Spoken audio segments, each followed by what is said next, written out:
Good afternoon. I'm here to call the regular meeting agenda for the Planning Commission into order on February 19th, 2024. Determination of a quorum. We have 6 present with 1 absent. Mayor Ray Noes is sick with COVID, so he won't be joining us today. And at this time, I would like to ask everyone to rise and Mr. Sellers to please lead us in the Pledge of Allegiance. I pledge allegiance to the flag of the United States of America and to the republic for which it stands, one nation under God, indivisible, with liberty and justice for all.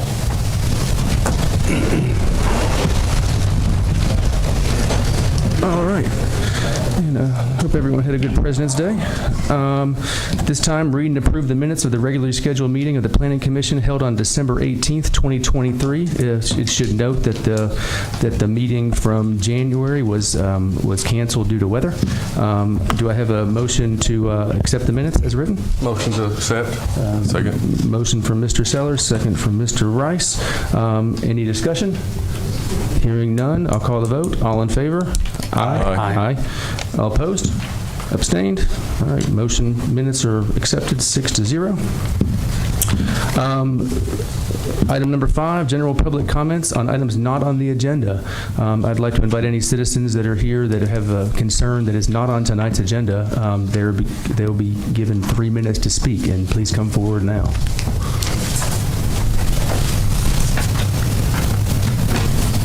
Seeing none, we'll move on to reports of officers and staff. Mr. Rush. We have none.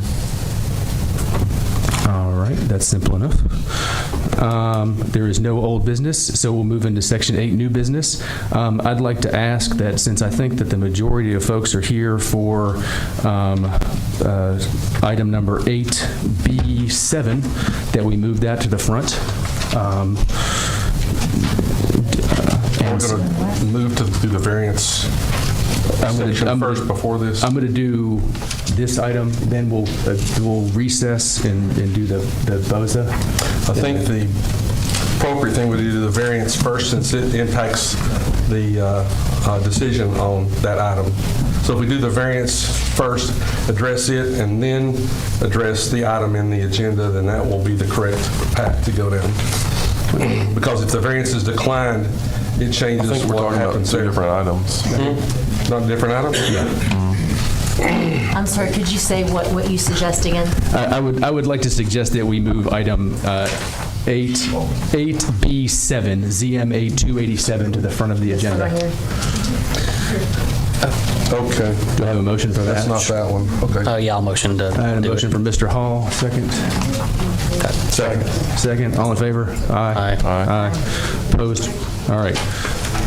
Item number 8B7, ZMA 287, request to rezone the back portion of the lot located at 12709 Old Tullahoma Road from agriculture to R2. And the applicant is Mr. Joe Denby. I'd like to invite the applicant to come forward and speak on this.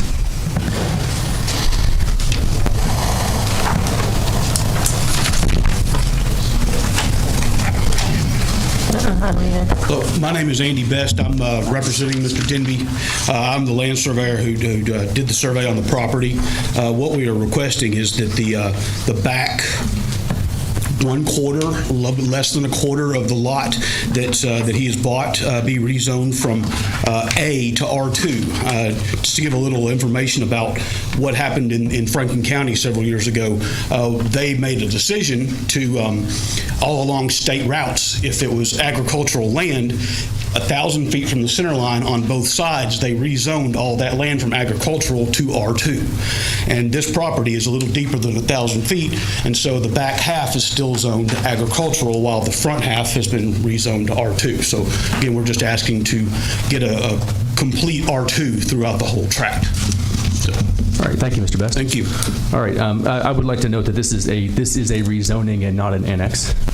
And this is a public hearing, so at this time I'd like to invite the public to come forward and speak on this. You'll be allotted 2 minutes.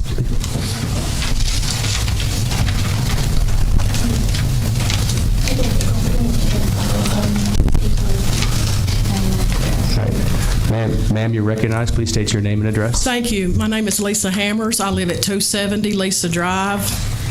I live on the farm that has been in my family for over 35 years with the intentions to pass down to my children and grandchildren. The back of the property being discussed, purchased by Mr. Denby, joins my farm. There is 2 feet of my property on the Denby side of that fence. My father developed a subdivision in the area where there are valuable homes not sitting on top of each other with good-sized lots. And he also sold property to Dr. Gupta, which is farmed by the Hale brothers, with the stipulation, if sold, it would be 1 dwelling per 5 acres. With the development that Mr. Denby plans, I see a large drop in the value of our rural properties. But that's not my only concern.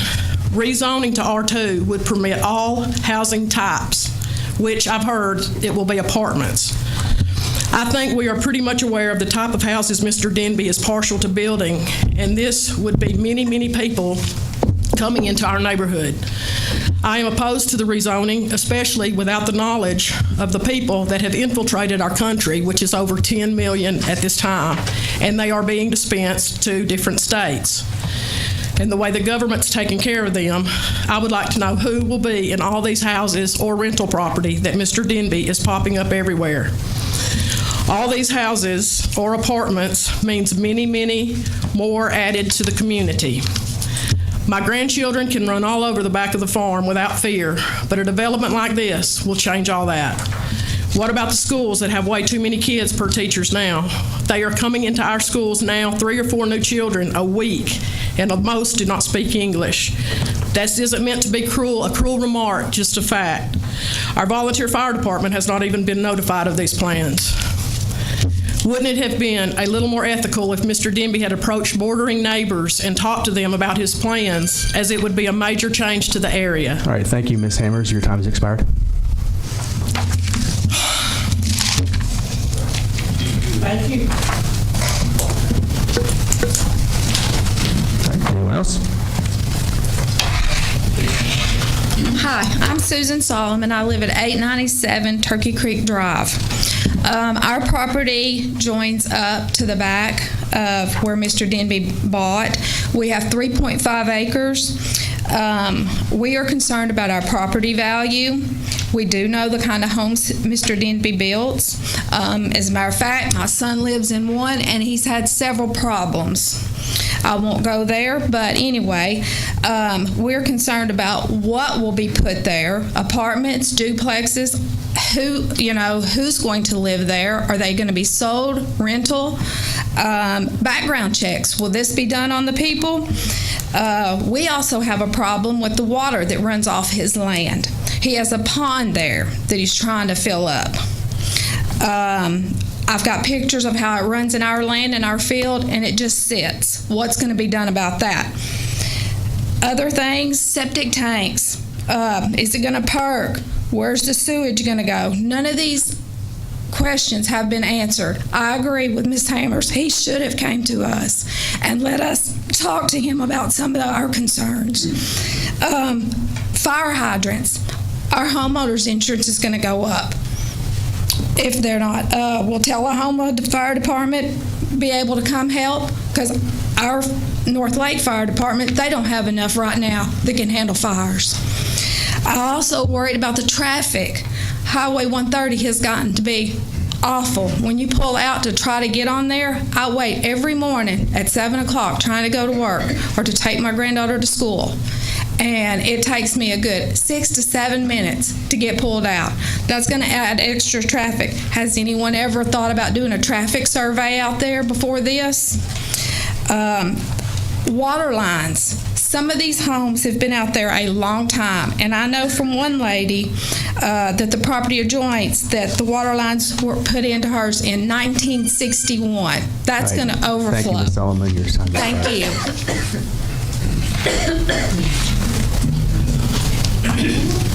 you. My name's Olivia Pate, and I live at 12750 Old Tullahoma Road.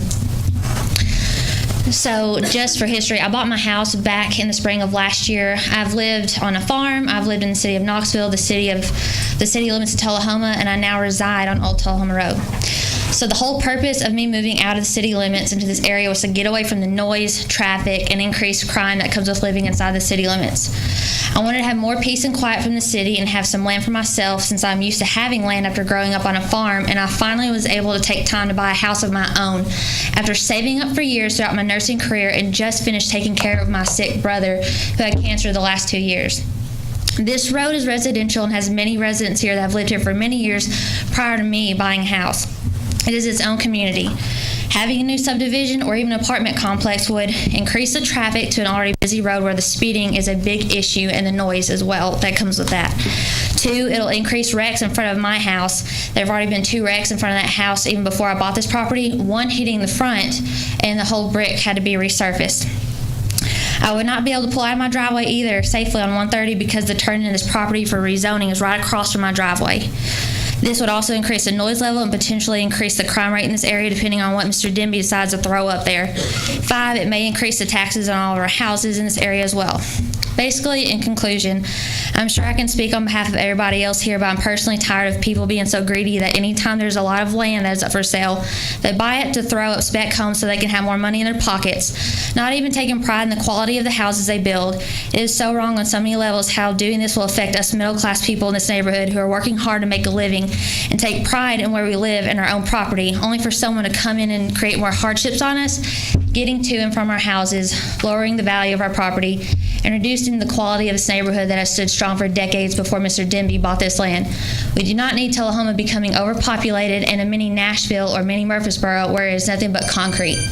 All right, thank you, Ms. Pate.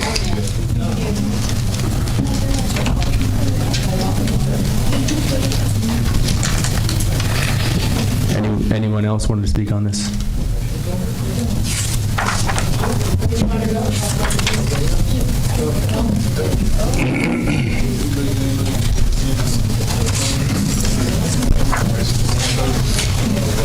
My name is Dennis Sides. I live at 1005 Turkey Creek Drive. My property backs up to the back corner of that property that it's up for rezoning. The lots and acreage between each of our neighbors makes living here nice and quiet and peaceful. My wife and I bought here 8 years ago because of the country living style, and if we had wanted to live in or near a subdivision, I would have bought property in a subdivision. Thank you for your time. Thank you, Mr. Size.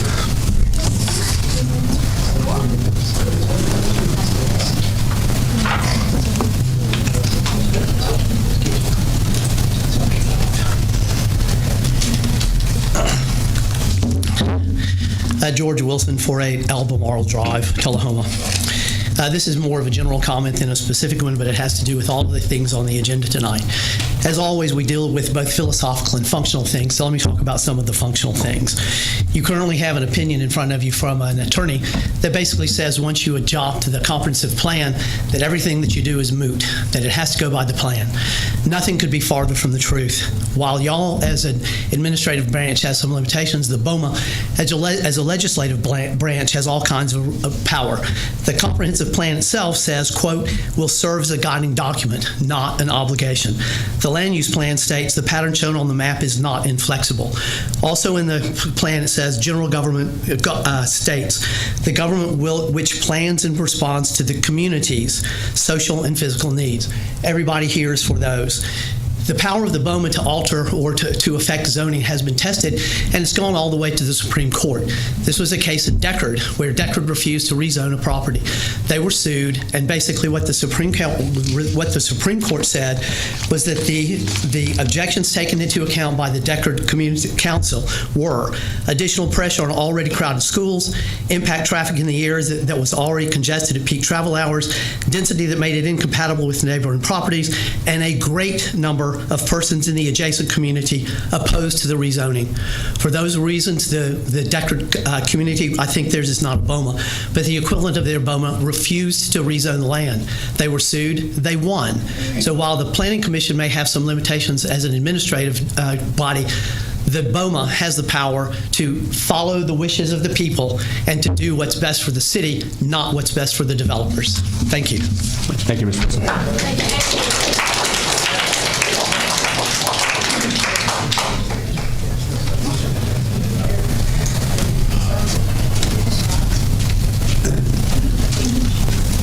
My name's Andrew Doak. I live at 943 Turkey Creek Drive. I wasn't going to get up here. I've got nothing particular to say other than we don't have anything against the Denbys. I think they're probably fine people. I don't know them, and they're just out there like the rest of us. They're trying to make a living. But when them making a living is encroaching upon our property values and stuff, and you all know that property values right now are a thing, and houses are a thing. We understand that. But at the same time, too, his progress is going to lower our property values. We almost know that without, because we've got older homes there, but they're all nice, and they're all nice big lots, All the neighbors, I've lived there since '95. I have never once had to lock my doors, never take the keys out of any vehicles. We've got no crime in that neighborhood whatsoever. And we're not saying that his homes will bring crime, but there's a better chance of it, because when you build a particular type of home, lower income, people on subsidies are the ones that get these homes, and they're almost like transits coming and going. And just like Mr. Dennis said, his shops, my shops, are right at the back of the property with no protection whatsoever, and would be almost in the front yard of all these houses.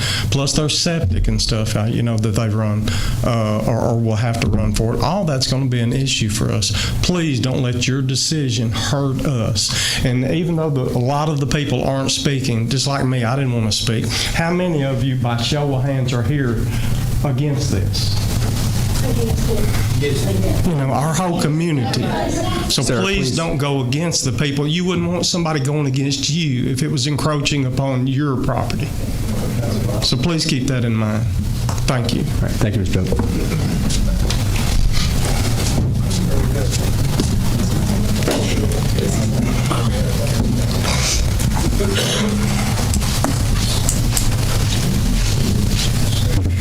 Good afternoon. My name is Amy Hutchins. I live on Blue Creek Road. I have lived in this area. I grew up in this area. I have lived in this area for 58 years. My parents had owned land there. I still have part of their land. It's divided between me and my sister. We do not need more developments because there's already too much out there now. What's it going to do to our water system? The fire department. Tullahoma has tried to annex out there years and years, and it has always been voted down because the people out there do not want to be in Tullahoma city limits. Nothing against y'all for living in Tullahoma city limits, but we do not want to be in Tullahoma city limits. We do not want to be affected by Tullahoma city limits. We want to stay in our community with our county lines. We do not want to be in Tullahoma. We don't want this rezoning because he's buying up swampland that is going to affect every other land around it. Thank you. Thank you.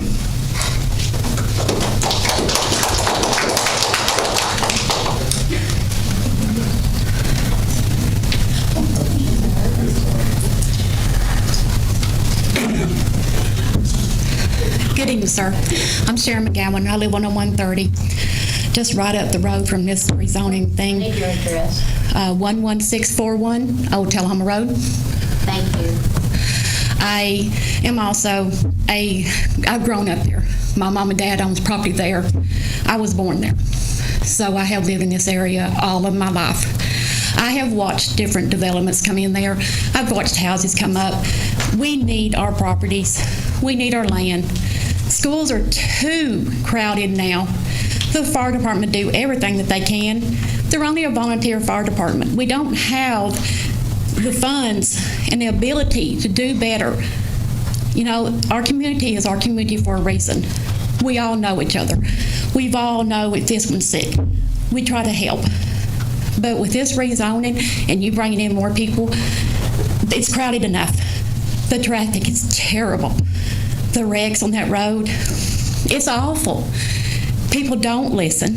They don't do the right thing by following the law. You bring in more people, what's that going to do? You're smothering out the people who have been there all these years.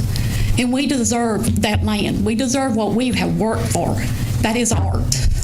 We shouldn't have to worry about the pool of water over here coming onto our property.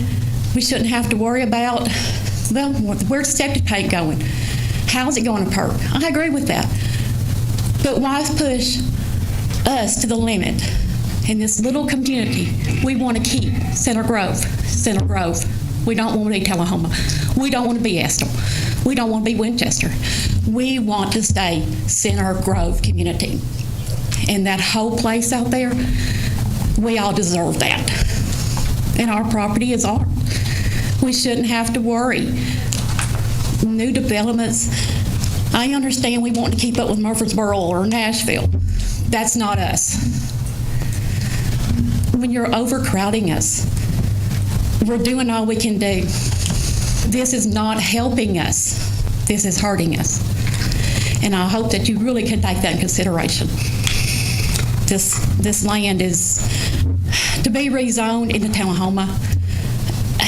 It's just not what all of us want as a community. And we want to stand up as a community, sir. All right, thank and we you. hope that you listen to every one of us. All right, thank you, Ms. Cowan. Thank you, sir.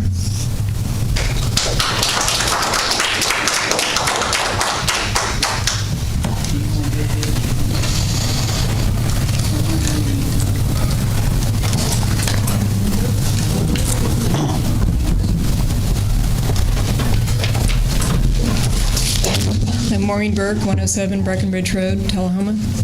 Just a general comment. I echo what these other people have said. I keep hearing we need more housing. I understand. I worked at the base.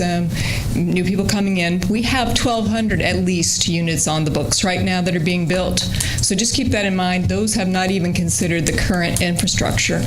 So I think we need to stop, slow down, and think about this more carefully. Also, I would ask the Planning Commission to consider how you give notice for rezonings, because this last one was only given 5 days notice with the signage and no notice to neighbors, and we need to do something better about letting people know when they're talking about taking agricultural land and converting it to R1, because R1 is not low density, even if the words say that, because R1 allows you to put quarter-acre lots with 1,200 square foot houses on those. So that's my request, and thank you for your time. All right, thank you, Ms. Burke.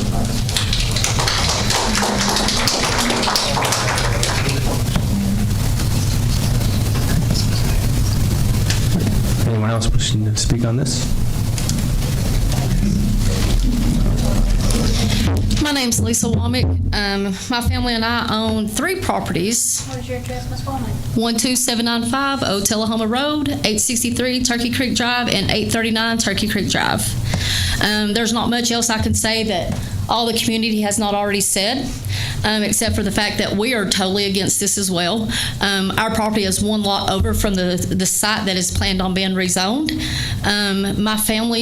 My husband's family has been here for over 50 years. His grandparents built a lot of these houses. My kids has grown up here. Our property plans on being turned over to our children when we pass away.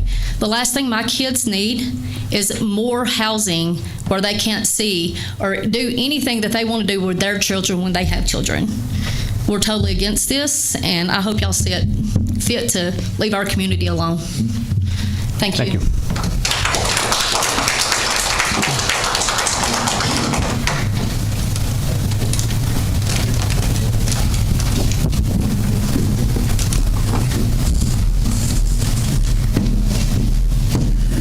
There. My name's Greg Burt. My wife and I, Thesa, live off of Gordneck Road. We're just a couple of spots away from where this proposed development's going up. We've been out there for about 12 years. We moved out there. We like the quietness. We like the rural area. And we just are opposed to the rezoning of a subdivision. Where my concerns are is the infrastructure. Our water pressure at best is marginal at our house, and you're looking at off of Center Grove, so you're looking at having to spend additional monies to upgrade that. Who pays for that? Also, the bigger concern from a safety standpoint is that off of 130 between the intersections of Turkey Creek and 130 and Gordneck and 130, I can't tell you how many accidents have occurred on that road. It's just people being careless, whatever. But it's it's quite a few accidents. And now you're looking at right in the middle of that, between those two intersections, putting in a subdivision. So I'm concerned about the safety. I'm opposed to this primarily because I like the rural area, I like the quietness and so forth, and I think by putting this in here, you're just going to open up Pandora's box for future developments to come in and so forth. So that's where we stand, and I appreciate the time to talk. Thank you. Thank you.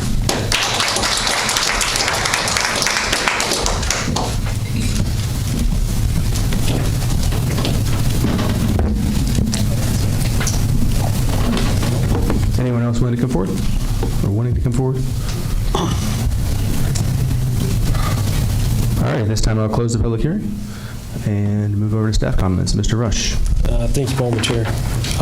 It's located in the UGB of Franklin. Total size is 6.54 acres. 5.18 acres are already zoned medium density residential R2. 15 years ago, Franklin County made the decision to rezone all properties located along state routes from R1 to R2, and that's within 1,000 foot of that state route. What is it, on page 102, you can find the uses permitted, 102 to 103. It does not mention apartments on that. Just want some clarification. There's no planning reason not to rezone the 1.36 acres in the back, since it is already touching R2 zoning. It's got 120 foot of road frontage. Full decision is Franklin County's. We can send a favorable or unfavorable, but they can choose whatever they want to do. We cannot forcibly annex anyone out there. You have to actually want to be annexed into the city. It has to make sense and has to join what's already in city limits. Based on all staff findings, staff recommends send a favorable recommendation to Franklin County. All right, thank you, Mr. Rush. At this time, we'll entertain a motion.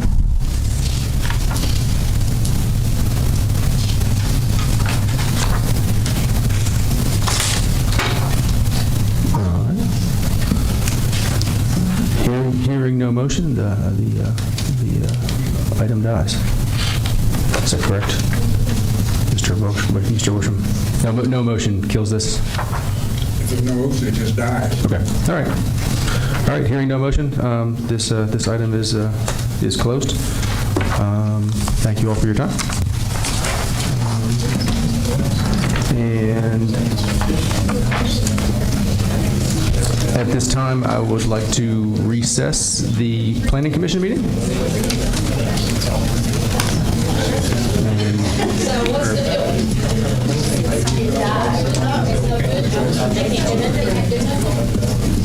I'm going to pause for like a minute just to let them. Yeah, we're good.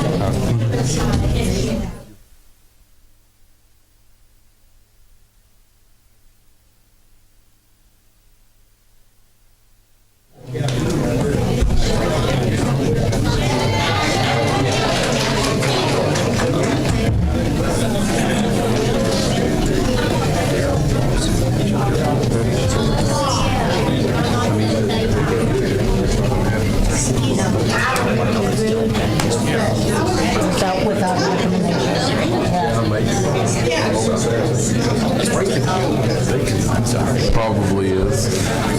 All right, we're going to pause for a second to let everyone clear out. If you would please exit if you're leaving or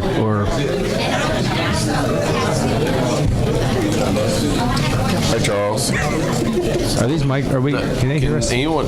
They're saying they can't hear anything we say out there. We tested all the mics. Everything works up here. It sounds. Can they bump up the volume, maybe? What, outside? Or, no, not outside, but like on that side of the room. They have it as loud as so okay. Yes. It will just go straight through. Check. Test. Y'all's over. Check. Thanks for coming out. All right. Test. All right. I'd like to ask everyone to please clear out so we can resume this. If we,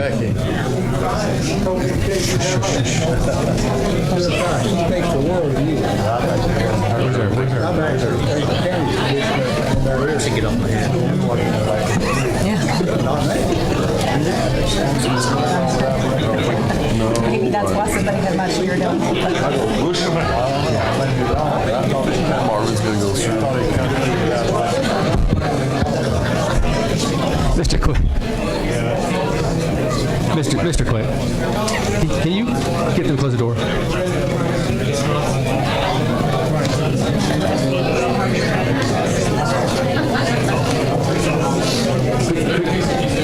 Can we close the door? He's doing it.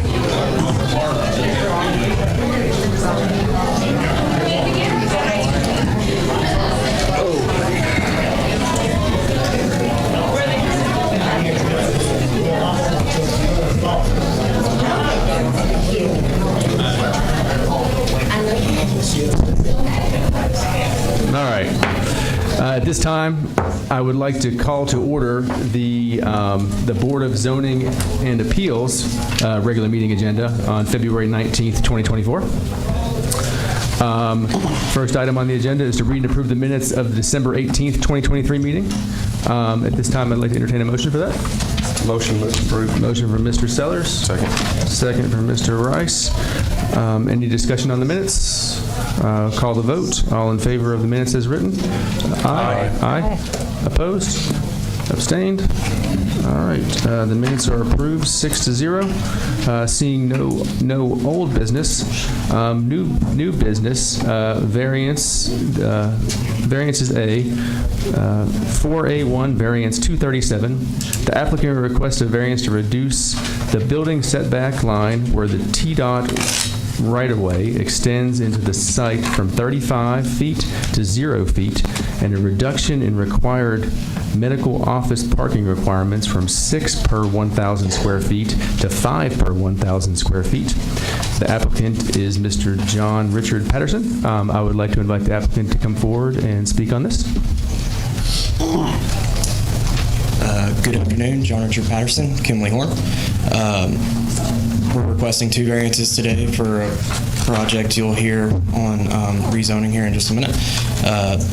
We mentioned two variance requests. The first one is for the 35 to 0 foot setback. If you look at the site plans that were included, TDOT encroaches into our site to create a drainage area, and so adding the setback to that encroachment just further impedes the site, and the rezoning request still follows the intent behind the setback. And then the second one is for the parking reduction from 6 to 1,000. The proposed use doesn't really require that much parking, so it'd be over parking it to require that much. So happy to answer any questions. All right. Thank you, Mr. Patterson. Thank you. All right, this is a public hearing, so I'd like to invite the public to come forward and speak on this matter that are interested. You're allotted 2 minutes. All right, seeing none, I will close the public hearing and move on to staff report. Mr. Rush? Yes, the applicant is requesting from the TDOT right-of-way for drainage from 35 foot to 0, as well as the parking requirement from 6 per 1,000 square foot to 5 per 1,000 square foot. Both are reasonable, and based on staff findings, we recommend to approve the request. All right, thank you, Mr. Rush. Do I have a motion?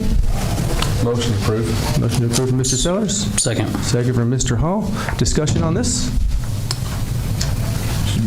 We have the authority or a DOT right-of-way to make an exemption on that. Yes, you do. It's just from our front setback requirement of 35 foot from North Jackson, we can decrease that to 0. Okay. Definitely for the reduction in the parking, there's more area of the lot covered with parking than there is the building itself. I think we could go even lower if we wanted to. That's what I was going to ask as well. That was the middle ground. If we want to go lower, we most definitely can, but I think myself and the applicant kind of agreed on that since it was kind of the middle ground. But I know there's future expansion required, so they need to do a little bit more parking if they're actually going to build there again. Okay. Mr. Rush, one of the things on the kind of the topics of discussion in general was the, kind of like parking restrictions and things about the, I guess the environmental considerations that are new this year to reduce parking or reduce minimum parking and stuff like that. Is there any way we can get that and looked into from from this board? Oh, we most definitely can. I'll get something in front of you guys. Okay, all right, thank you. Any other discussion on this? All right, I'll call the vote. All in favor of the approval of variance 237, based on the findings and facts as presented in your packet? Aye? Aye. Opposed? All right, motion passes 6-0. All right, new variance 4A2, variance 238. The applicant requests a variance from the future land use map for the city of Tullahoma. The variance would change the classification of R1 to R3. This variance is for future land classification. I'm sorry, yeah, C3. Thank you. This variance is for future land classification for this parcel of land. A rezoning application would have to be submitted to rezone the parcel officially and be based on this variance if approved. The applicant is Mr. James Sherrill. At this time, I'd like to actually invite Mr. Sherrill up, but I'd also, Mr. Rice is going to recuse himself of this vote. Do I need to say anything on that? I think that's good. Okay. All right, Mr. Sherrill.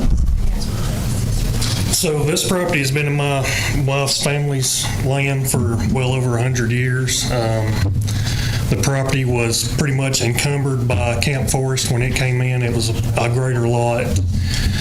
We've actually offered it to several businesses here in Tullahoma to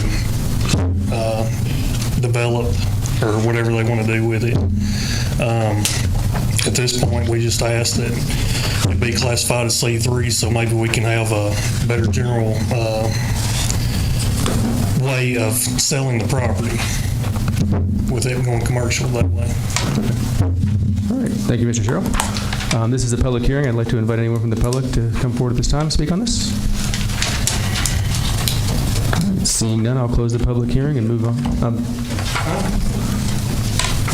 Mr. Yarborough. My name is Jim Yarborough. I'm at 202 Cobb Road. I'm the corner lot of Cobb and Stewart, right across the street from it. So the biggest issue we have on my lot, and is also on y'all's water maps and shut off, is water usage. If y'all develop that into anything commercial, there's going to be tons of water dropping on my property because there's only 2 spots on that whole road. All of that water sheds across Pepsi and my yard. It's been like that since the 60s. Y'all's engineers came and told me that y'all can't do nothing. That's where I got this. After that, I found out y'all started adding this to y'all's website because I had no idea about this. Nobody did. 8 years ago, y'all started doing this. So all I'm asking is please leave it residential. If y'all do build anything, put houses. Concrete, all it's going to do is make so much water into my yard, it's going to flood everything out. I have about 3 other properties that will be flooding out too. And it also goes to Denby's area, y'all approved years back, all that water be shedding off onto his that y'all are able to say he can develop. So where all's that water going to go? There's nowhere for it to go except for mine and Pepsi. Please keep it residential. I mean, it's a family area. That's what we grew up. That's what my kids are growing up. That's why we love it, that area. Pepsi's one thing, they're quiet. CFC, they're throwing trash behind that property right now. They're using it as a holding lot for trash. That's why trash bags are sitting right there beside the water tower every morning. You will see trash trucks dropping trash back there and storing it until they're able to take it to Richardson's. A lot of stuff's going on over there no one knows about. So please keep it residential. Right. Thank you. Anyone else like to speak on this?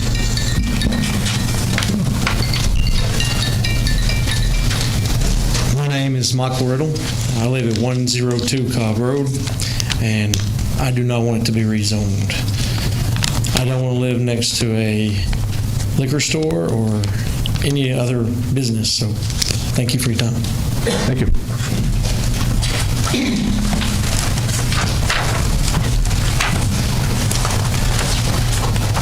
My name is Madeline Mahon. We live at 210 Cobb Road. We just bought our house in October. I do want to reiterate of something that was said previously, that your notification process is poor, because we got the notification in January, but then whenever we were re-notified, it was sent to a woman that does not live there anymore because she is not alive.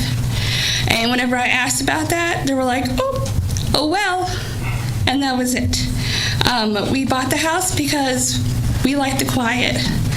And no, it's not too quiet, but also we don't want some weird commercial property coming up. You know what I mean? People fly down that road anyway, all the time. You can't walk down that road because someone will hit you. So that's all I have to say. All right, thank you.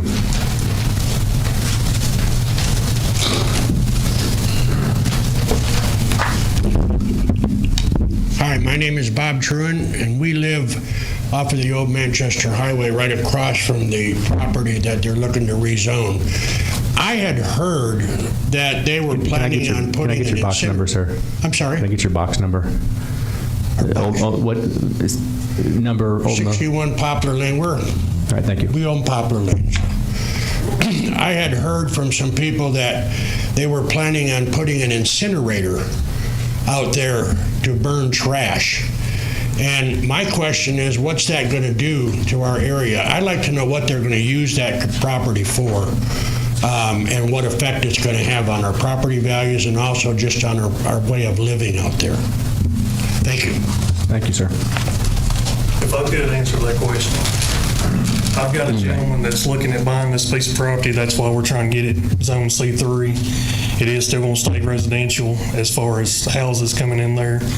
As far as I know, there's no kind of commercial incinerator or anything of that sort going to be put on that property. That's part of the specs that we've come up with. Thank you.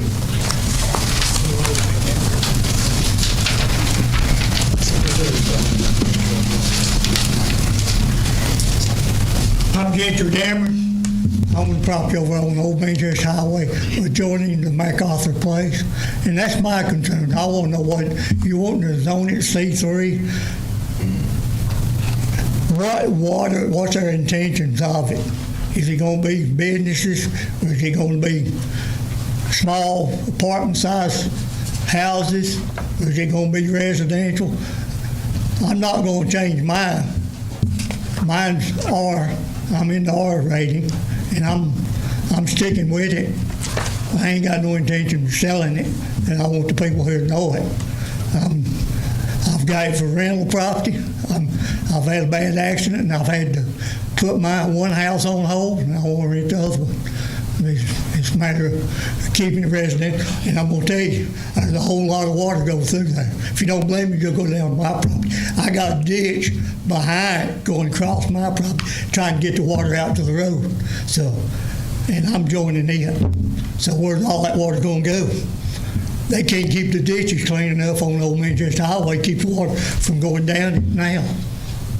It plugs up, it's running up. I've had a car wreck in front of my house. The vehicle, about 3 years ago, wound up in the yard. So my concern is what they really want to do with it, you know. So, thank you much. Thank you, sir.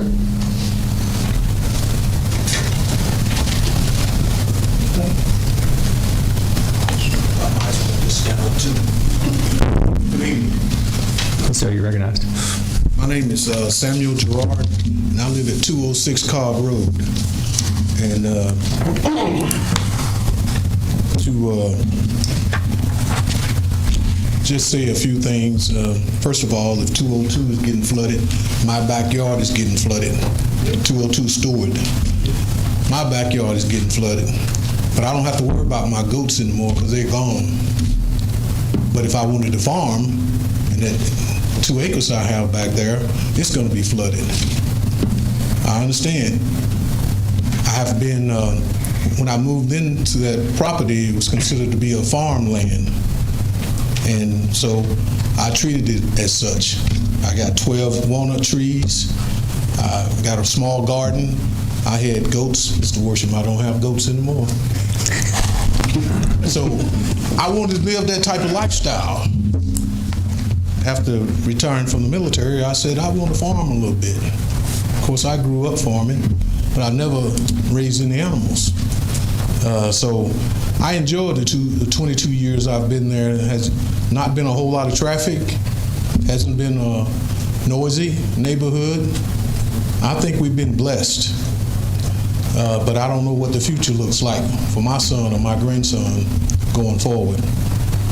But I envision if they put something over there, concrete, as he was mentioned a few minutes ago, that since I live on a slope, not only is it going to hit my backyard, but it's going to erode my front yard, and it's going to slant, or it's going to descend back to the 2.5 acres. I already have a ditch there, trying to get the water out, going back to Ms. Denby's property. But I'm pretty sure that if he put some apartments back there or something, that'll all be taken care of. I'm just assuming now. Don't mean it's going to be right. I just hope that we do the right thing here as we look forward to the future of Cobb Road.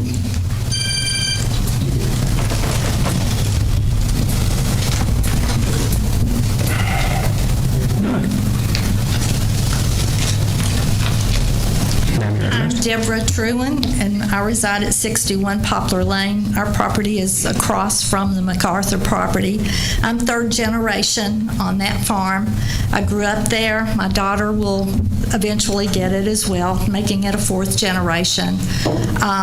I've lived there all my life, except for working in Nashville for several years, but I just recently retired, and my husband's been at the home place for several years now, and so that's where we will be until we die. I've seen a lot of changes over the years in that area, not good changes. It seems that every time someone passes away and the land goes up for sale, someone comes in and will either put truck trailers right next to you, or a big garage building or something that takes away from that area and devalues the rest of the folks' property that still lives there. Most of my neighbors are still second and third generation folks, and they'll pass it on to their kids as well. We live in that area because we love that area. It's still farmland country to us. The folks on Cobb Road, I know for a fact they do have problems with their flooding. You can see it. Every time there's a heavy rain, you can see it. I've had friends that I grew up with when that development was new on Cobb Road, so I know that area very well. So I hope you all will reconsider, not make it commercial. Even residential, we don't know what a developer will come in and put in, whether they'll put just, small crappy houses like we've seen along the way, or apartment buildings, but definitely we don't need commercial, and especially on that small road. I thank you. All right, thank you.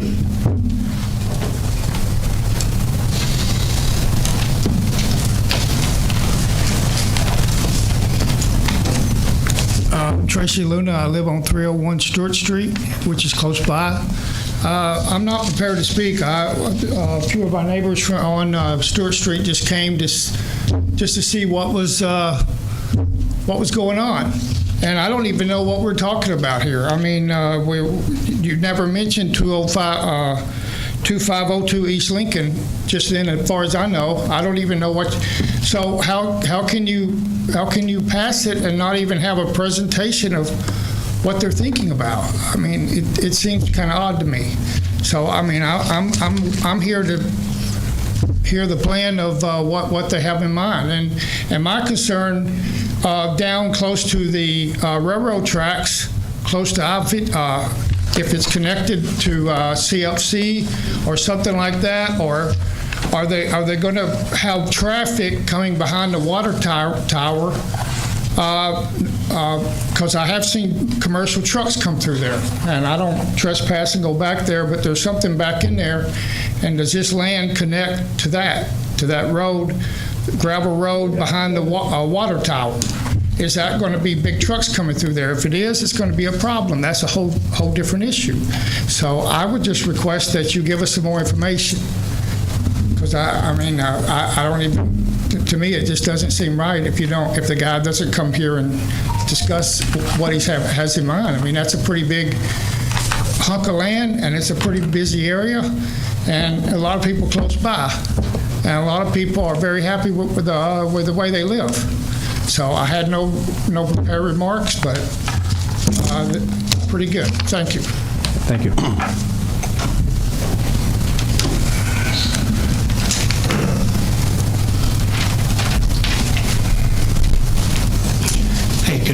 My name is Nicholas Northcutt, and I'm the surveyor that is representing Mr. Sherrill on this. We're just requesting this variance to try to get the C3. We feel like it'll be a good fit, seeing as how there's commercial right across the highway. We're right next to the railroad. You've also got the Pepsi plant there. Certainly to hopefully quell some of the concerns of local people. There is also the opportunity, of course, for residential in a C3.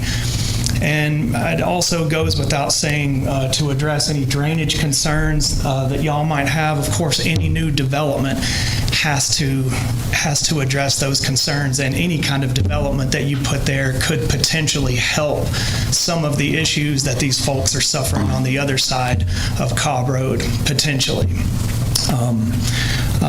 Most of the time, my clients, where they see an opportunity to help and they can do it, they like to try to do that to help their neighbors. So anyway, we are requesting that y'all grant this variance and help Mr. Sherrill realize the full potential of his property. Thank you. Thank you. Thank you for your point, buddy. Talk about Steve trying to change it. Sir, your time's expired. What? Your time has expired. Thank you. Hey. You are not recognized. Thank you. Why? Because your time is expired. You've already spoken on this matter. Well, I'm just wondering, he's talking about C3 trying to describe, you describe C3 to C3 is neighborhood. small apartments. Can small apartments be put on? That, I was actually going to address that, Mr. Rush. If you could speak into the record of everything that would be involved in the C3. Let's keep this in order. Okay. Let's public hearing. Sir, you are not recognized. We'll address what is C3 in a minute. Thank you. This is a public hearing. If anyone else would like to come forward and speak, please do so. Well, I got a question for you. All right, I'd like to, Mr. Worsham, am I allowed to speak as a business owner and not as a chairperson since I've recused myself? Yes, you should recuse yourself if you own it. I've already recused myself from this since I own property next to it. He's asking to speak as a citizen. Yes, sir. Yes, you may speak as a citizen. Do I need to go up there? But you can't vote on it. Yes, sir. You should come forward as a citizen. Okay. Yes, sir.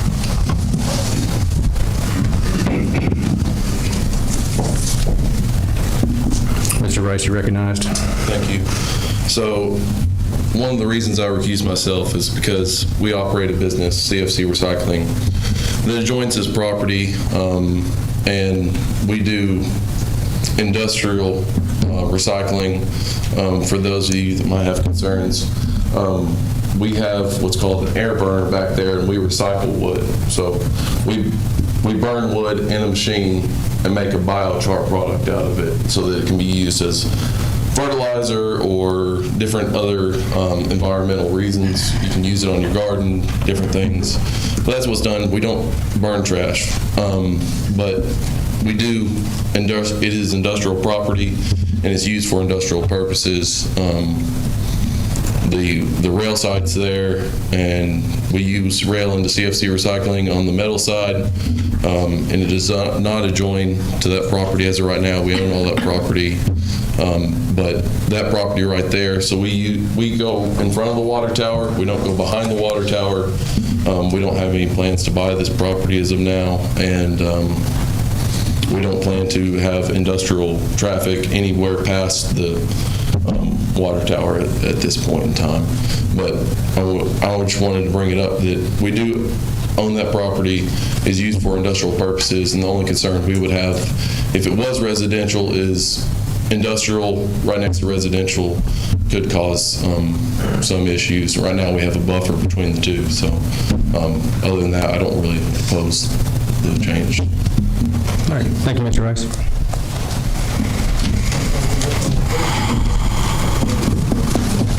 I'm Christy Glenn. I live at 304 Stewart Street, so we're very near the corner there, which the property you're looking at is going to be across the road. your buffer, that's not much of a buffer, sir. It's a street, and it's a very busy street. So I really don't think that residential property or commercial property needs to even be over there. But definitely not commercial. We don't need commercial there. And residential, we would, if it is zoned residential, it should be equivalent to what we have, not little Cracker Jack boxes, right next to each other with 0 lot lines. And I've worked in planning codes before for the city of Tullahoma, so I know how it rolls. I really think that you guys should be taking into consideration the people and how we feel about this.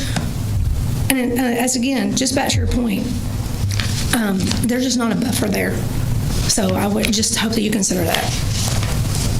Thank you, Ms. Clem.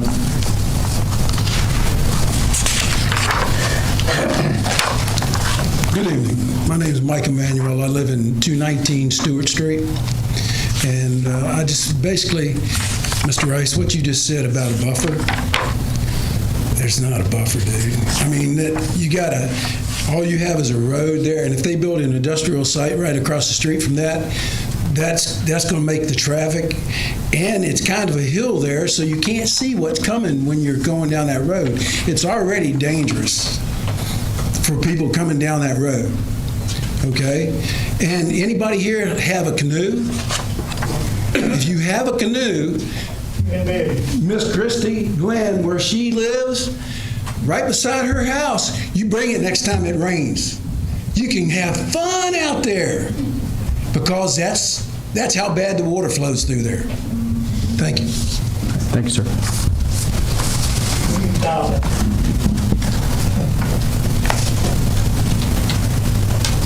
Anyone else wishing to speak on this? All right, seeing none, I'll close the public hearing. Staff report, Mr. Rush. Yes, thank you. Can we go to production, please?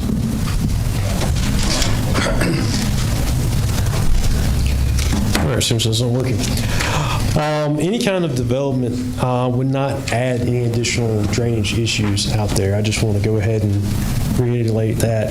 It would probably help ease it.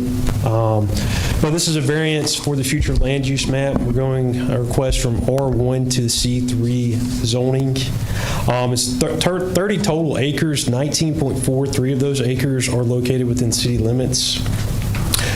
620 foot of road frontage along East Lincoln, 2,000 foot of road frontage along Cobb. My counterpart at the Coffee County Planning and Zone, Mr. Kurt Gray, this property actually used to be a zone C2. They rezoned it years ago, but according to him, that they do actually, if they wanted to rezone the C2 within the county, they would allow it. Coffee County, C3 also allows for I-1 and I-2 upon review. As you can actually see, it has railroad connection there, so it would make sense for that to be zoned industrial as well. C3 will allow for that upon review.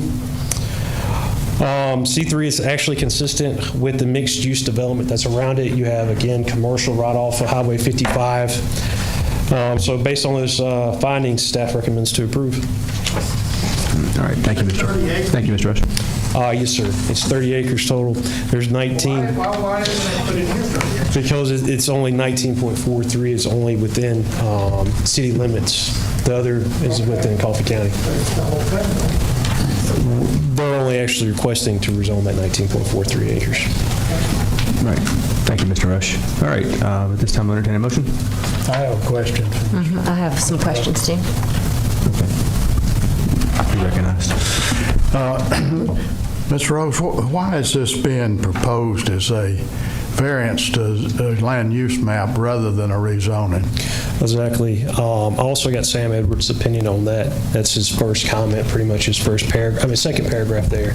The only way that he can actually challenge this is for you guys to grant a variance for this. So a variance has to be granted beforehand from changing from R1 to the future land use map to C3. If that's approved, and then he could talk about rezoning this. Those are the only ways to actually to get that requested. Okay, so it would require a zoning request if this is approved. Correct, and you actually have one before you, depending on this right now. I understand. Yes, sir. Thank you. Ms. Wilson. Yes. So when something is rezoned, or if someone is submitting a request for a major subdivision, we kind of know what the highest use would be for that. I mean, so someone would come with a plat, and we would know what we're talking about here. So with C3, what is the highest and best, I guess, use that what could you put in there? And up to what? Yeah. What is it? You could put single-family dwelling, two-family dwelling, townhomes, townhouses, and multifamily apartments there. It would just follow the normal requirements, which is $3,000 per for apartments. Was it $7,500 for duplexes, and then also $7,500 for single-family. Those would be the requirements for that. And so what would it be, so if we say yes and rezone this to C3, because in my mind, I guess I know what the R1 or a major subdivision, what is the process with that? How would we know the potentially how dense that could be, or what? I understand the question. Let's see here. So technically, there could be a total of 286 apartment styles on that 20 acres. That's give and take. Of course, you got to also do drainage and parking and everything else, and you have a height requirement. I don't feel like having to do a lot of math here. Right, you absolutely won't be. That helps me. Okay. Because single family is going to be exactly what it was. I mean, I most definitely believe this is going to be apartments. It makes sense for the use, and it kind of does get that buffer for that industry on the back. And, there would be a requirement there, since they did get it rezoned and they're actually developing for some kind of screening alongside that. And if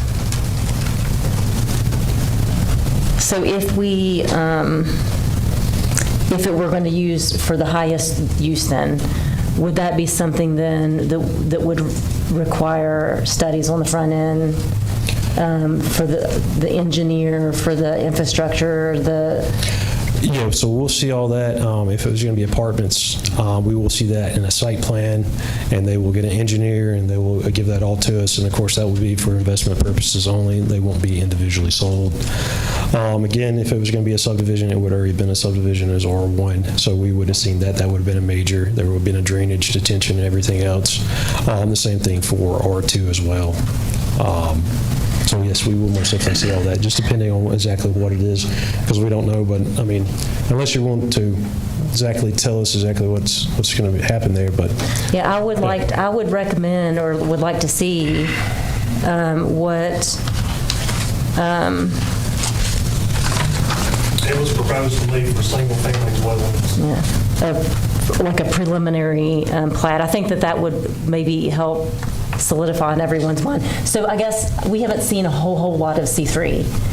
So I know at least not this size that I'm familiar with. So would there have to be? Just think of C3 as R3 zoning. That's pretty much what it is that it will allow for. So we don't have much R3 zoning, but it's pretty much going to be the exact same for that. All right. Any other direct questions? Otherwise, I'll entertain a motion. All right. Do I hear a motion to approve the variance per staff findings? In order to have discussion amongst us, we have to have that. Yes, sir. I'm going to approve so we can have discussion. All right, motion from Mr. Sellers. I'll second for discussion. All right. The motion to approve based on staff findings. Second. And second from Mr. Hall. All right, discussion. Mr. Sellers, is your motion? So. Yeah, so like I said, I don't agree with this. I think there's several things that bother me about this. One is that we're talking about putting C3 right across the street from R1 on two sides. There's a lot behind it. I don't know who owns Lot 2. You don't own that one, do you? Lot 2, that's RS1? That's also the same applicant. Same applicant. Same applicant, okay. So, that, we've got land here that's either R1 or RS1, and it's right across from all these single-family dwellings, which are going to be more impacted by changing it to C3 than the industrial side, which they don't care what's there, really. Some of the statements we have in here, like item number 3, that it could be rezoned to C3 because it has an arterial road classification from Highway 55. There is no road across our railroad tracks, and if Mr. Demby was here, I think I'd ask him, but that is a difficult thing to do, is to put a road across railroad tracks to make that accessible from Highway 55. I don't think that's an easy thing to do, so I don't think that should be a consideration for allowing this to be C3. Second is that item number 5, granting any variance in harmony with the general purpose intended of the ordinance, it shouldn't be in interest to the neighborhood. And I think it would be injurious to all the people that own the property across the street from them, because probably with C3, we're looking at high-density housing in there as opposed to what was intended, which is part of our land use map, that it's low-density residential. I don't have a problem with it being R1. You can still put quite a few houses in there on R1 with quarter-acre lots, but that is more in line with what is existing there. And it almost puts, if you were to make it C3, put it on an island between RS1 and R1. And even then, the access road on Cobb is very poor. That road is narrow. It's not even as wide as it should be for what we have there. So even if that was to be R1, there really needs to be some consideration there that needs to be widened a little bit to make it safer. So I just am, I'm going to vote against changing this, approving this variance based on the findings or the comments that I have in consideration of the findings that are stated.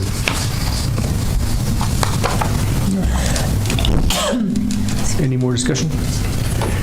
Yes, I too have some reservations about voting to approve this. The main reason for that is to make a change in a land use map. I think you have to have a good reason that's beneficial to the city. And the only reason that I've heard is to increase the marketability of the property.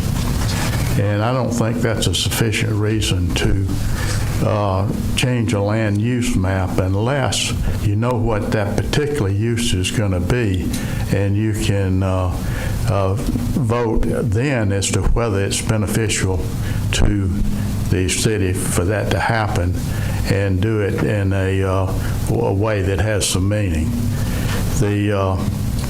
What I would suggest is for the property owner to, if he comes up with a buyer that needs that rezoned in order to get that property sale, to bring that to us on a contingency basis, and then we can vote on that based on what the land use is going to be, and we can really evaluate. The other thing that gives me concern is this number 5 down here that says the granting of the variance is in harmony with the general purpose and is not injurious to the neighborhood. Well, I don't know for sure whether it's injurious to the neighborhood or not, but I know for sure that the neighborhood feels it's going to be injurious. We've seen ample evidence of that tonight. So I will be voting not to approve this. Thank you. Any further discussion? All right, hearing none, I'll call the vote. All in favor of what's the verbiage?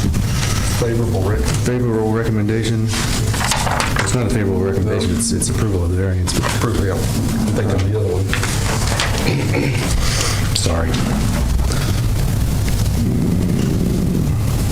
Okay. All right, all in favor of approval of variance 238? Aye. Opposed? No. Or Nay. Oh, nay. Sorry.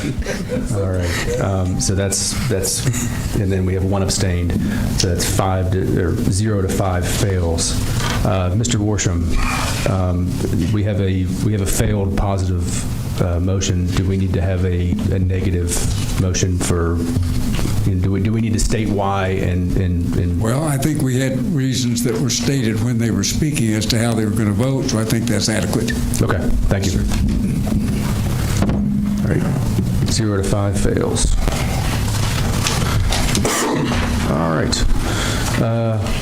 Variance 239, the applicant requests a variance to reduce the front yard setback for an accessory structure from the existing principal building line to 15 foot, and the fence height from 3.5 feet to 6 feet along North Anderson Street. The applicant is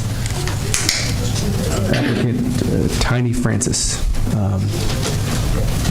Ms. Francis, you're recognized. Thank you.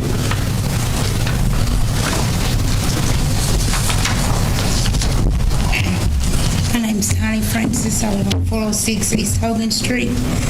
I was just wanting to... Can I ask you to pause for just a second and let some of these folks clear out? Thank you. Stay there, just kind of...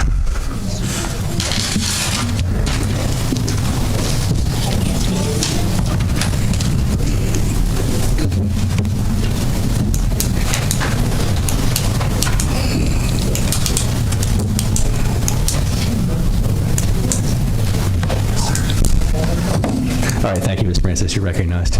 Oh, I just want to move my, where I don't like, it's just all front yard. I just wanted to move it over some more so I have some backyard for my shed. Okay. We've got pictures, but I don't All right. No, thank you. I understand. I don't know about the rest of it. All right, this is a public hearing. I'd like to invite anyone from the public that would speak on this to come forward now. All right, seeing no one, I will. Okay, seeing no one, I'll close the public hearing and move to staff report. Mr. Rush. Thank you. Per zoning ordinance 503 requires all accessory structures to be in the rear or side yard only. The applicant is requesting to construct an accessory structure forward the front yard building line approximately 15 foot from the property line, as well as requesting a variance for the fence height from 3.5 to 6 along North Anderson. Both these are along North Anderson. Based on that and staff findings, and of course the site triangle that I'll work with the applicant on, staff recommends to approve based on staff findings.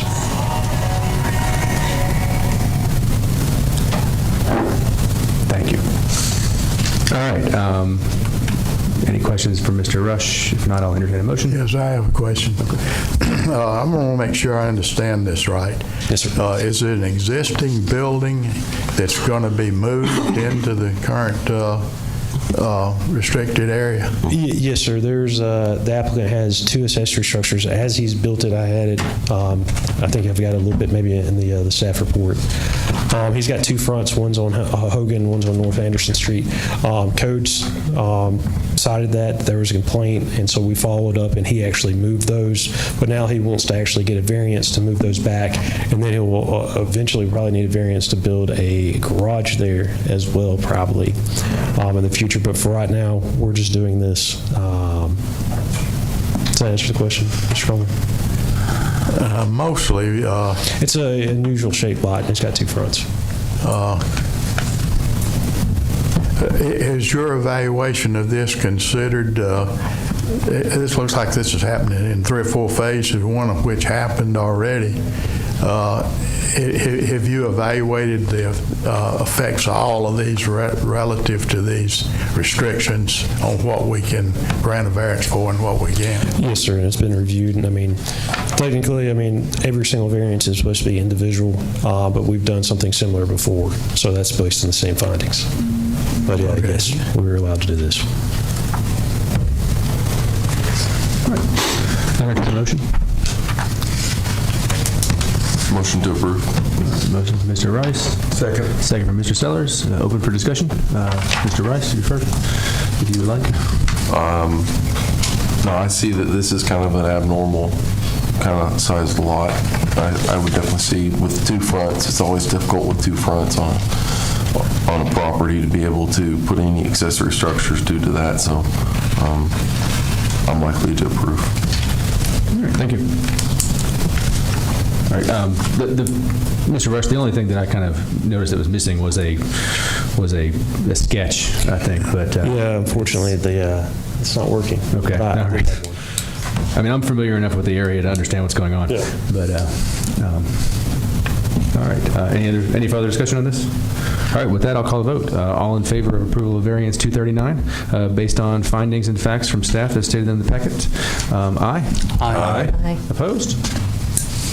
And motion passes 6-0. And the variance is granted. With that, we are adjourned from the Board of Zoning Appeals regular meeting. So, and we will. Yes, let's take a quick recess and before we, so 5 minutes. We'll resume at 10 till.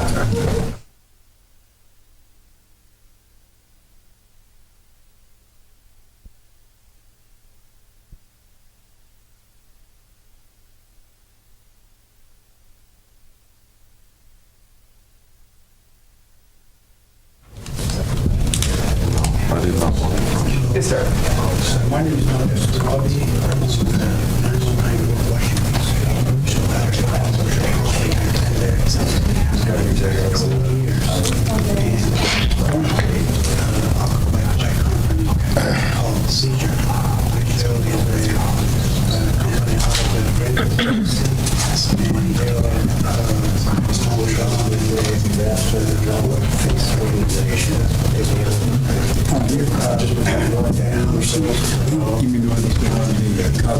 Yeah, the Cal Road would be nothing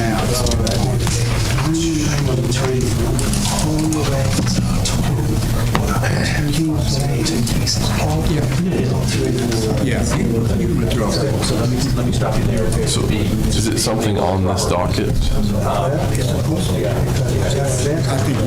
me stop you there. So we can be clear about this. There will be a public hearing on this. Please come forward and address it. Yeah, we're not supposed to talk to you until it comes up. It's okay. It's okay. Yeah, when? No, we are. Which item? Number 5, you said? Okay. We're about to open up. I know it's confusing. We've got to go through all this before we get to yours, and then you can come up and talk at the podium. Yeah, I think there's a lot of missing.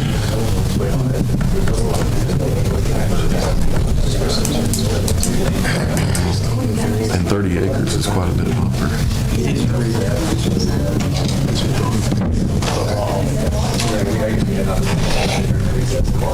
Yeah, I wonder what is the deal with the thing?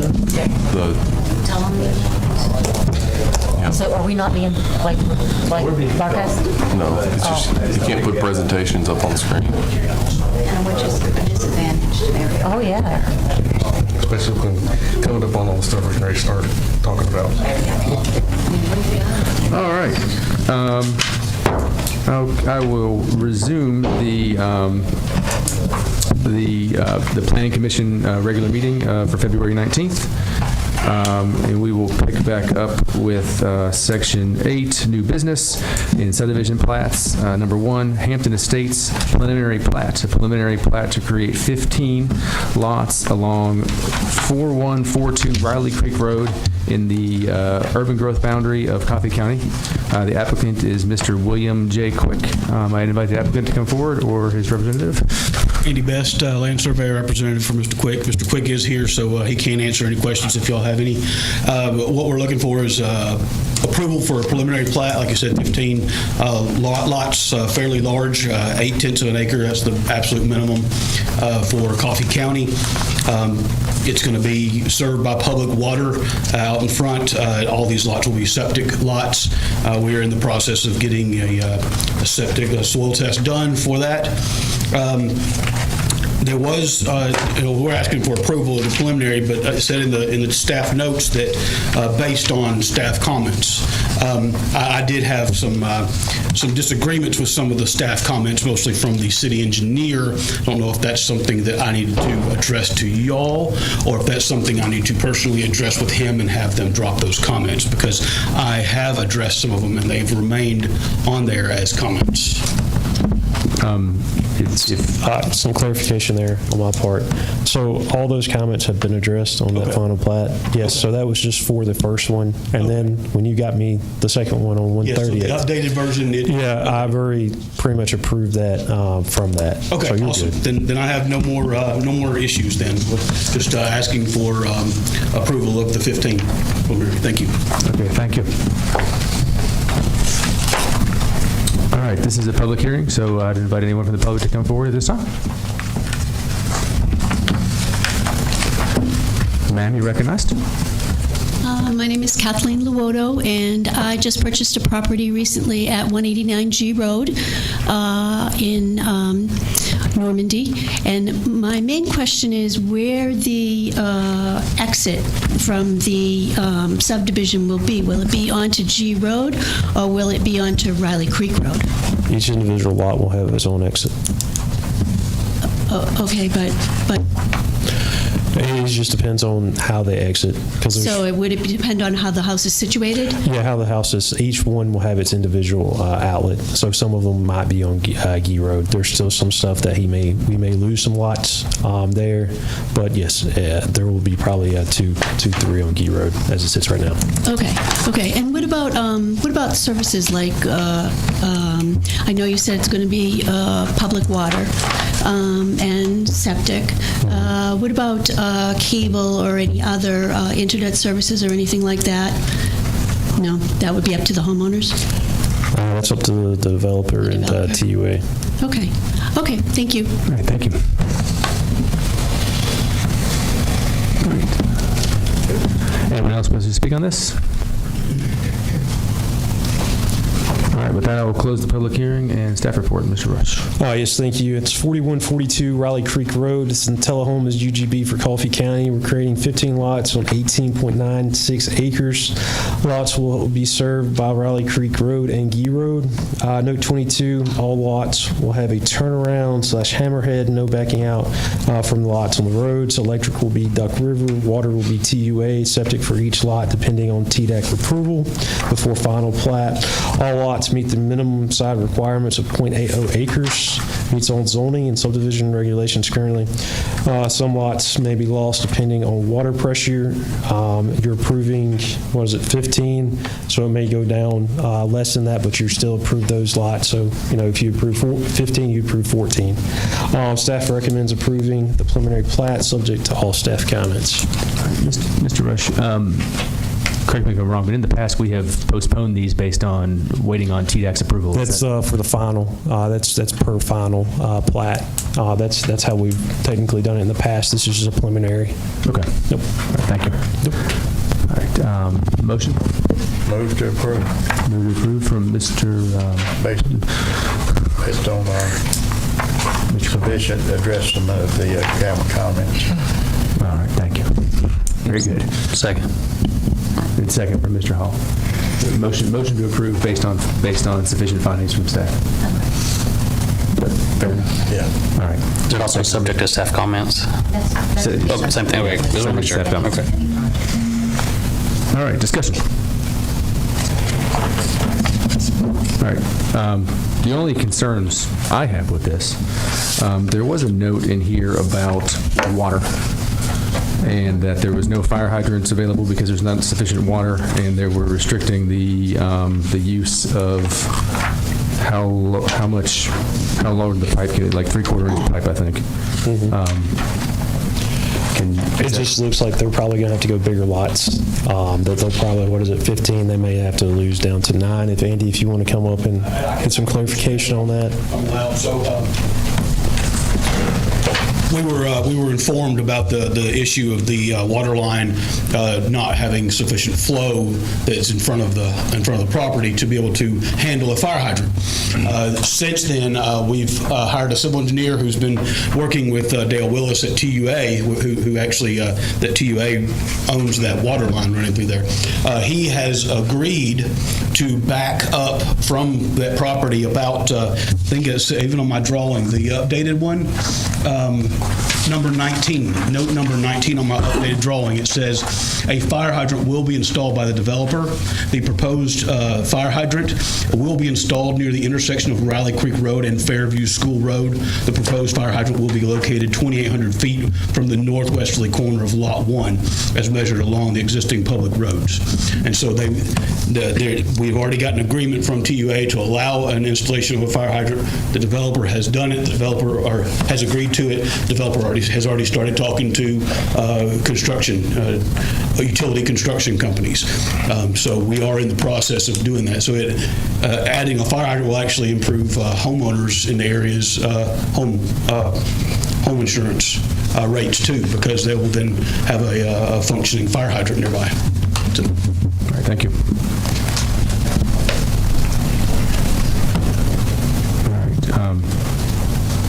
All right. If there's no other discussion, I'll call the vote. Well, I just let me state first that it's kind of these kind of developments out here on Riley Creek Road, or anything like that, with multiple accesses to the road, and it's eating up the farmland and stuff like that. And I know that that's a concern at the time. So this is. I'm under the strong opinion that that development needs to happen in the city. That's where we decided to do development, and that these kind of developments outside the city limits need to be left for farmland, left for larger uses and stuff like that. I'm opposed to this based on that principle. But with that, I'll call a vote. All in favor? Aye. Aye. Opposed? Nay. Motion passes 5-1.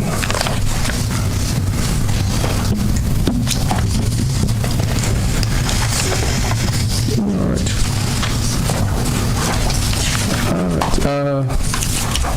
New business subdivision plats. Number 2, Legacy Preserves, major subdivision final plat. A final plat to create 50 lots along Ledford Mill. The applicant requested to postpone this to the 3/18 meeting, so we'll skip that one. Sorry. And moving on to Section B, zoning map amendments. These are public hearings. ZMA 281, a request to rezone the property along Kings Lane from medium residential R2 zoning district to neighborhood commercial C3 zoning district. Applicant is Mr. Darrell Welsh. Mr. Welsh. Thank you. I'm Darrell Welch with Hardin Realty, 201 South Jackson Street. I'm here representing the Amadians. They live out of state now. What we're trying to do, we currently have a contract on the property contingent on rezoning from R2 to C3. This will provide the buyer an option to do something more upscale rather than just a duplex setup. So that's what the plan is at this point. Probably something townhome related. All right. Thank you, Mr. Welsh. All right, this is a public hearing. I'd invite anyone from the public to come forward at this time. All right, seeing none, I'll close the public hearing. Mr. Rush. Yes, rezoning 1.24 acres located on Kings Lane. The current zoning is R2. The future zoning is C2. The request is C3 zoning. That's that middle ground that we've developed just for this. Has 208 feet of road frontage. TUA power lines are on this property, but only 50 foot. Area consists of residential and commercial uses. Right across the street, there is R3 zoning. Meets all the requirements for C3, so vote to send a favorable recommendation to BOMA based on the findings of fact. All right, thank you, Mr. Rush. Motion? Motion to send favorable recommendation based on findings of fact. All right, motion from Mr. Hall. Second. From Mr. Sellers. Discussion? Hearing no discussion, I'll call the vote. All in favor? Aye. Aye. Opposed? Motion passes 6-0. And that was Hall and Sellers.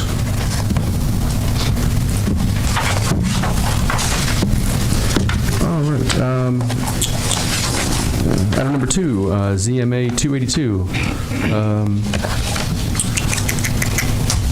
Is this the one that's null?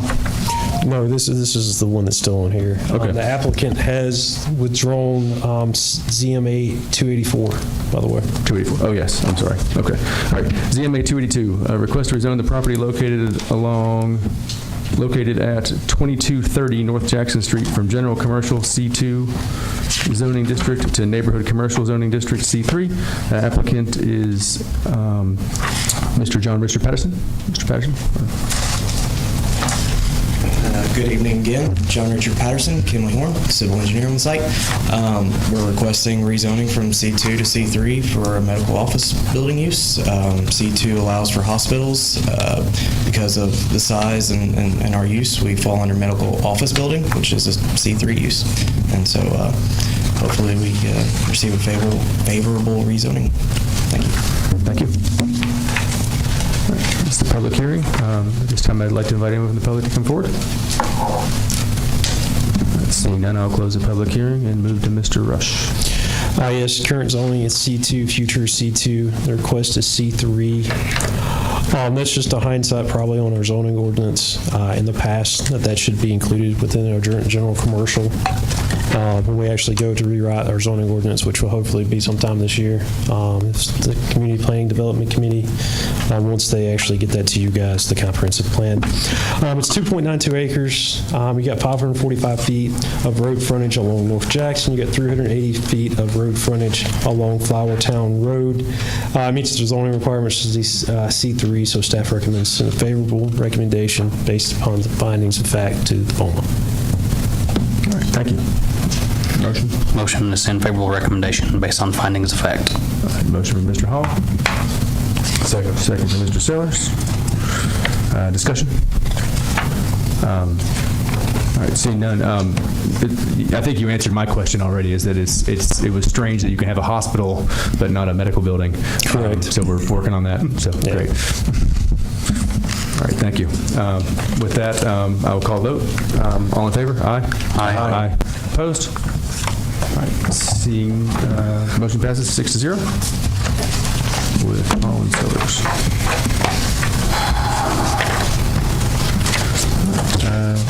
Item number 3, ZMA 283, request to rezone the property along Old Shelbyville Highway from agricultural zoning district to low-density residential R1 zoning district. The applicants are Lauren Wellfield and James Vassar. So you recognized? Sorry, I don't know if I can move that. It should move up, but maybe not. It's going to take my time. No, you have all the time. You're not time. Good. Okay. Sorry, I shouldn't have much. I'm Lauren Wingfield. I'm Ian Vassar's uncle. Unfortunately, family issues. Ian's grandpa passed away, who had this property a few years back. Then his mom passed away, my sister. In short order, his dad passed away about 6 months later, and Ian was still in high school. We took Ian in at my house, actually, bring him up here so he could finish high school in Manchester, and he has decided to move up with his sister, my niece, up in Indiana, and so he is requesting a rezoning of this chunk of property that was in his family. I think Grady is here requesting the adjacent other chunk of property that's next to this one to be rezoned. We're requesting a rezoning to residential, hopefully to put in place some financial support for my nephew. Thank you. This is a public hearing. I'd like to invite anyone from the public to come forward at this time. Seeing none, I'll close the public hearing. Mr. Rush, staff report. Yes, thank you. We're rezoning 26.2 acres located along Old Shelbyville Road. The current zoning is agricultural. The future zoning is R1 low-density residential. The Planning Commission and both BOMA passed the future land use and zoning map in 2023. You'll find Sam Edwards' opinion as well on this, as directed by the Planning Commission. Some freshwater and shrub wetlands are actually behind.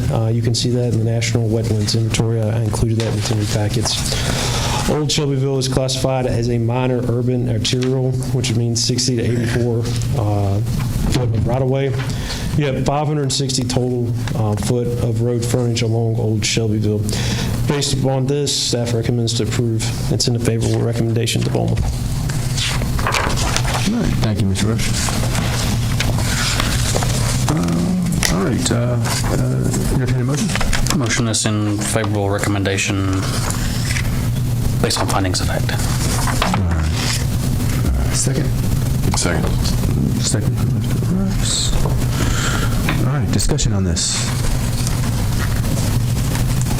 Seeing no discussion, I'll move to vote. Yeah, so I know this property is adjacent to another one that we're going to bring up just a little bit later.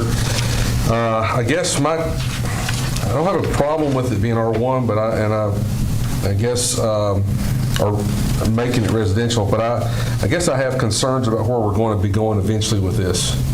And that is that if both these properties are zoned to R1, and hopefully this is something we're going to address as a commission about densities out in this area. This is out away from the city. If that were to be, if both those properties were R1 as we have it today, you could put 150 homes in there, even with having area for water, wetlands and such. That's a lot of traffic on that little road, Old Shelbyville Highway. And I don't think we haven't addressed infrastructure about how we're going to handle this, because there's several other properties that could possibly be rezoned. So I guess, I don't have a disagreement with it being residential, but if it's going to be high-density residential, I think that's something we need to address before it gets to that point.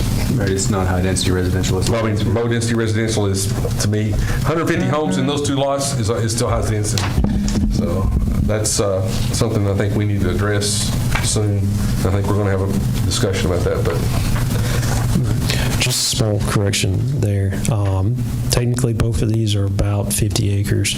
So as much as they'll probably be able to get in, it's probably going to be just shy of 100. And especially they've still got that wetlands in the back, so they're going to lose lots for sure. So I would take like a guess. 100 or less? Probably about less than 90, to be honest with you. Yeah. Okay.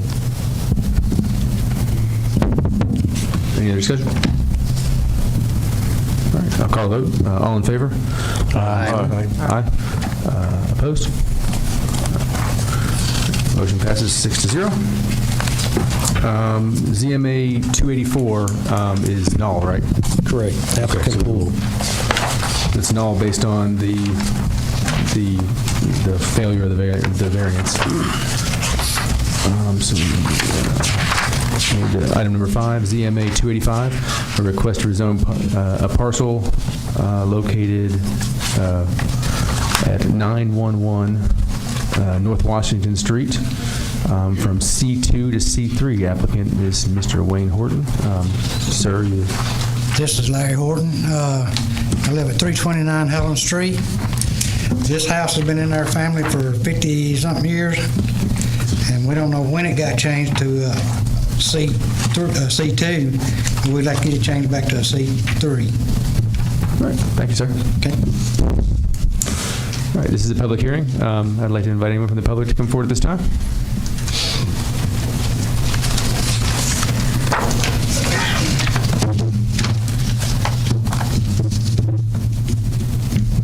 Hello. I'm Nader Sorabi. I'm an owner of 909 North Washington Street. The property adjacent to the south side of the subject property, 911 North Washington Street. We ran a closed-door pharmacy for nearly 20 years at this location, and is currently occupied by Visual, the long-gone and face recognition company that Tullahoma City successfully relocated here from Brentwood, Tennessee. I would like to see the subject property stay zone C2. C3 zoning would allow for multiple family, and I don't believe this would have a positive impact on the area. There are currently 4 Tullahoma businesses operating on this block on North Washington Street alone. from my building all the way to Kings Lane, Washington Street is comprised of industrial, warehousing, and appointment-type professional and medical offices. Potentially allowing high-density housing in the middle of these businesses, I feel, would be a step in the wrong direction for the growth of Tullahoma. Thank you very much. I also have a letter from Mr., he couldn't be here, so I have a letter from Mr. Cameron Ray. He's a CPA, and he's opposed to it too. I have a letter from him.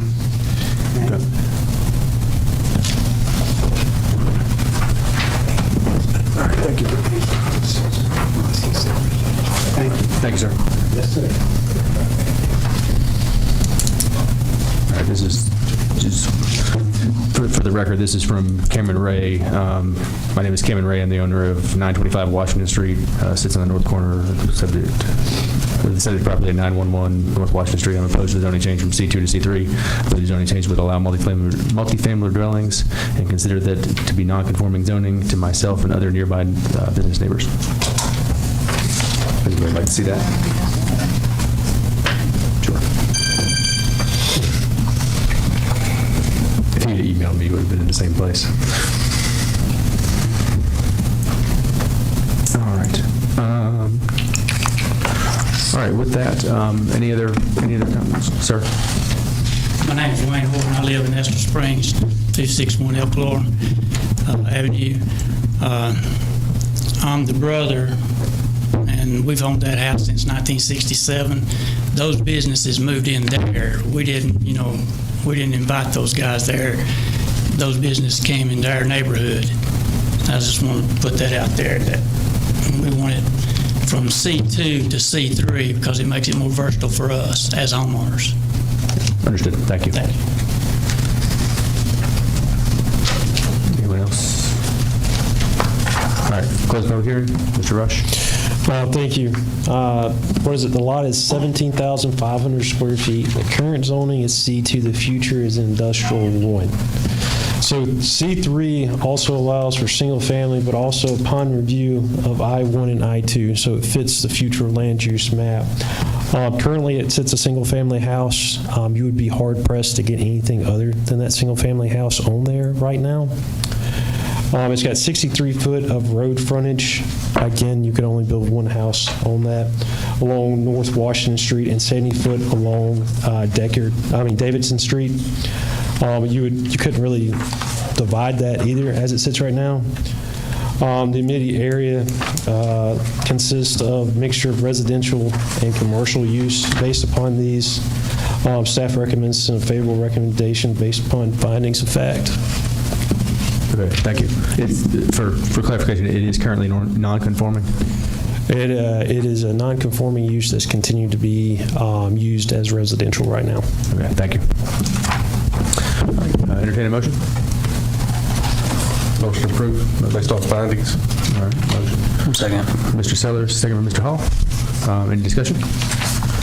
Yeah, I know Charles, we addressed a good number of homes that are currently in C2 that got changed at one point. Was this one that we neglected to get to, or what happened there? There's quite a bit that we still have to address. If we probably addressed all that, we would rezone 200-something parcels.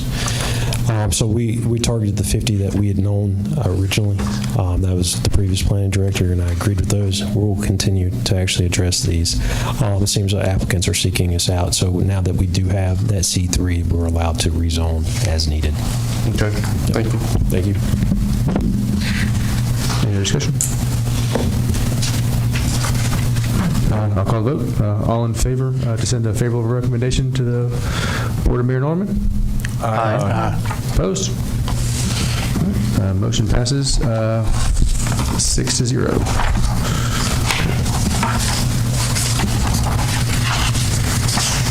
All right, ZMA 286, request to rezone a parcel located at 0 Old Shelbyville Highway from agriculture to R1. The applicant, Leona and Grady Vassar. I'd like to invite the applicant to come forward this time. This is Brady. He can't hear you for his hearing aids, so if he can't, I'll answer for him, okay? Okay. My name's Grady Vassar. I own the property next to Ann. I'd request that you rezone it to residential. So I'm kind of downsized. I'm 77 years old, and I need a downsize. And with your help, I'll get that accomplished. All right. Thank you, sir. Thank you. All right. This is a public hearing. I invite anyone from the public to come forward this time. Seeing none, Mr. Rush. Yes, it's 26.28 acres that we're rezoning. The current zoning is agriculture. The future land use zoning is R1. Both the Planning Commission and BOMA passed the future land use map. Again, I'll refer to Sam Edwards' opinion on this.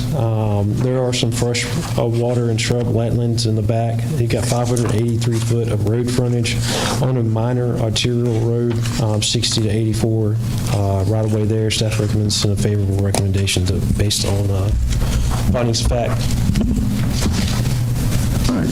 Thank you, Mr. Rush. Entertain a motion? Motion to send favorable recommendation based on findings of fact. All right. The motion from Mr. Hall. Second. Second from Mr. Sellers. Discussion? All right. Call vote. All in favor of to send a favorable recommendation? Aye. Aye. Opposed? Motion passes 6-0. Item number 7 has already been addressed. So with that, we are adjourned. Thank you. Hey, Charles.